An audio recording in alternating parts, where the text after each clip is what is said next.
आज फिर दिया का स्कूल से आकर अपनी माँ से वही सवाल था जिससे उसकी माँ प्रिया हमेशा बचना चाहती थी। मॉम, मेरे डैड मेरे पास क्यों नहीं है? वो कहाँ हैं? और प्रिया आज भी हमेशा की तरह दिया की बात को टालती हुई, दिया देखो आज मॉम ने क्या बनाया है, तुम्हारे लिए तुम्हारे फेवरेट नूडल्स, तुम जल्दी से चेंज करके आओ फिर दोनों मिलकर खाते हैं। लेकिन दिया अपने दोनों हाथों को बांधकर अपनी माँ के पीछे ऐसे खड़ी थी जैसे कि वो आज अपने सवाल का जवाब लिए बिना नहीं मानेंगी। लेकिन प्रिया ने दिया को हमेशा की ही तरह आज फिर अपनी मीठी मीठी बातों से बहला लिया। प्रिया जानती थी कि यह सवाल दिया फिर से करेगी, बराबर करेगी, लेकिन वो भी क्या करती? 6 साल की बच्ची को ठीक से कुछ समझाया भी तो नहीं जा सकता था। प्रिया आगरा की एक छो कॉलोनी में रहती, स्कूल में टीचिंग करती, घर पर भी ट्यूशन लेती, उस पर घर का काम, दिया का स्कूल, उसकी देखभाल और सबसे बड़ी बात लोगों की बेमतलब की बातें, उनके ताने, दिल दुखाने वाले रोज के तरह तरह के सवाल। जिसके मन में जो आता वो वही बोलता। आसपास की पढ़ी लिखी महिलाएं उसे तीज त्योहार पर कम ही बुलातीं। कॉलोनी के पुरुष भी उसे तिरछी नजर से देखते। सब यही सोचते कि इतनी खूबसूरत और स्मार्ट लड़की को कोई कैसे और क्यों छोड़ेगा भला। सोसाइटी के लोगों की प्रिया को लेकर अपनी अपनी अटकलें थीं, अपनी अपनी अफवाहें थीं। कोई कहता, अरे चक्कर होगा किसी से तभी तो पति को छोड़कर भाग आई होगी। तो कोई कहता, नहीं भाई, मुझे तो तेज तर्रार ज्यादा ही दिखती है, शायद इसलिए पति ने ही छोड़ दिया होगा।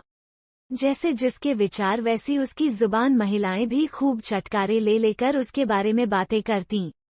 प्रिया सब कुछ अनसुना करके जीवन में आगे बढ़ना चाहती, क्योंकि उसने कम उम्र में ही आंसुओं से भीगे कई सावन और बेरंगी फागुन देख लिए थे। प्रिया हमेशा मुस्कुराती रहती, जबकि कई दफा वो आर्थिक तंगी का भी सामना करती। अकेले में जोर जोर से रोती, खुद ही खुद को समझाती, लोगों की बुरी नजर से बचती, बेटी की भावनात्मक बातों से दुखी होती, फिर भी खुद को टूटने न देती, दिनों दिन खुद को मजबूत करती ही जाती। प्रिया की पूरी दुनिया उसकी बेटी दिया ही थी। वो उसे बहादुर और स्वावलंबी बनना चाहती थी। प्रिया अपनी बेटी को अक्सर उन बहादुर महिलाओं के किस्से सुनाती, जिन्होंने जीवन में लाख बाधाओं को झेलकर भी हार नहीं मानी। प्रिया अपनी बच्ची को कई तरह की प्रेरक, बहादुरी से भरी सच्ची कहानियां सुनाती, परियों और अप्सराओं की काल्पनिक कहानियों से उसे दूर ही रखती। प्रिया हर रोज एक नई परेशानी का सामना करती हुई जीवन में आगे बढ़ रही थी। जीवन के संघर्षों से दो हाथ कर ही रही थी और समय का पहिया घूम रहा था, और देखते ही देखते उसकी बेटी अब 10 साल की हो गई थी। आज प्रिया दिया को एक बहादुर लड़की की कहानी सुना रही थी, जो उसकी अपनी ही कहानी थी। उसे लग रहा था कि अब वो समय आ गया है जब दिया को उसके पिता का सारा सच उसे बता देना चाहिए। वो आज एक कहानी के जरिए अपने जीवन की एक एक सच्चाई दिया को सुना रही थी। यहाँ कहानी खत्म होने ही वाली थी कि बाहर सोसाइटी से रोने पीटने का अजीब सा शोर सुनाई दिया। पुलिस वाले पूछताछ में लगे थे, मीडिया वाले तस्वीरें उतार रहे थे। प्रिया बाहर निकली तो पता चला कि शर्मा जी की बेटी नहीं रही। प्रिया ये सुनकर पल भर को भीतर तक हिल गई। उनकी बेटी 2 दिन पहले ही प्रिया से मिलने आई थी। वो उसके पास आकर अपनी परेशानी बताती हुई प्रिया से कुछ सलाह मशविरा लेना चाहती थी। लेकिन मिसेज शर्मा ने उसे प्रिया के पास खड़ा देखा और वो अपनी बेटी का हाथ पकड़कर वहां से उसे ले गई। उन्हें डर था कि कहीं उनकी बेटी भी प्रिया की तरह कोई निर्णय न ले ले। प्रिया आज एकदम चुप थी। शर्मा जी की बेटी ने फांसी लगा ली थी, साथ ही अपनी दोनों बच्चियों को भी जहर देकर मार डाला था। बहुत ही डरावना माहौल था। 3 डेथ बॉडी सफेद चादर से ढकी हुई थी, जिनके पास बैठे मिसेज शर्मा और मिस्टर शर्मा विलाप कर रहे थे। उनके दोनों बेटे दुखी दिखने का अभिनय कर रहे थे। उनकी पत्नियां भी वही कर रही थीं। मिसेज शर्मा दुख और पछतावे से भरी रो रोकर सबके गुनाह गिनवा रही थीं। वे बार बार ये कहती हुई बेहोश हो रही थीं, अरे मेरी बेटी को मेरा दामाद खा गया। उसने सबसे मदद मांगी मगर किसी ने उसकी कोई मदद नहीं की। काश कि मैंने उसे बहादुर बनाया होता, काश मैंने उसे सशक्त बनाया होता, ताकि उसे मायके और ससुराल वालों से भीख मांगकर और ताने सुनकर न रहना पड़ता। मैंने ही उसे ये पाठ पढ़ाया था कि पति परमेश्वर होता है। शादी के बाद मायके में रहना पाप होता है।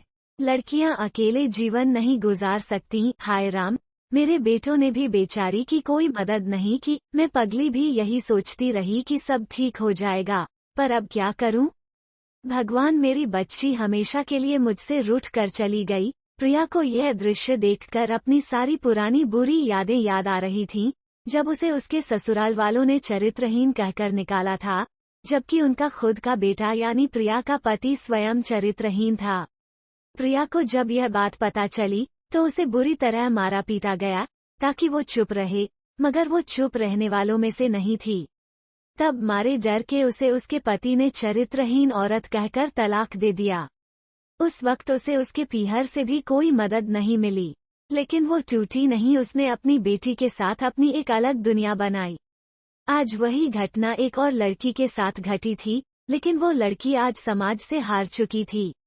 प्रिया के बगल में उसकी बेटी स्तब्ध खड़ी सब देख रही थी। प्रिया ने उसकी तरफ देखा और उसे अपने गले से लगा लिया। उसने उसके परिजनों से कोई सहानुभूति नहीं जताई, जैसा कि सब कर रहे थे। वो दिया को लेकर अपने घर गई और बची हुई कहानी को पूरा करते हुए बोली, बेटा, जो मैं तुझे सुना रही थी वो तेरी ही माँ की कहानी है। देख, पर तेरी माँ शर्माजी की बेटी की तरह डरी नहीं, बल्कि लड़ी। ये बोलते ही प्रिया फूट फूट कर रो पड़ी। प्रिया की बेटी दिया के मन में आज अपनी माँ के लिए इज्जत और बढ़ गई। उसे अपनी सिंगल मदर में हर रिश्ता और एक बहादुर माँ नजर आ रही थी। उसे खुद पर गर्व हो रहा था कि वो एक बहादुर सिंगल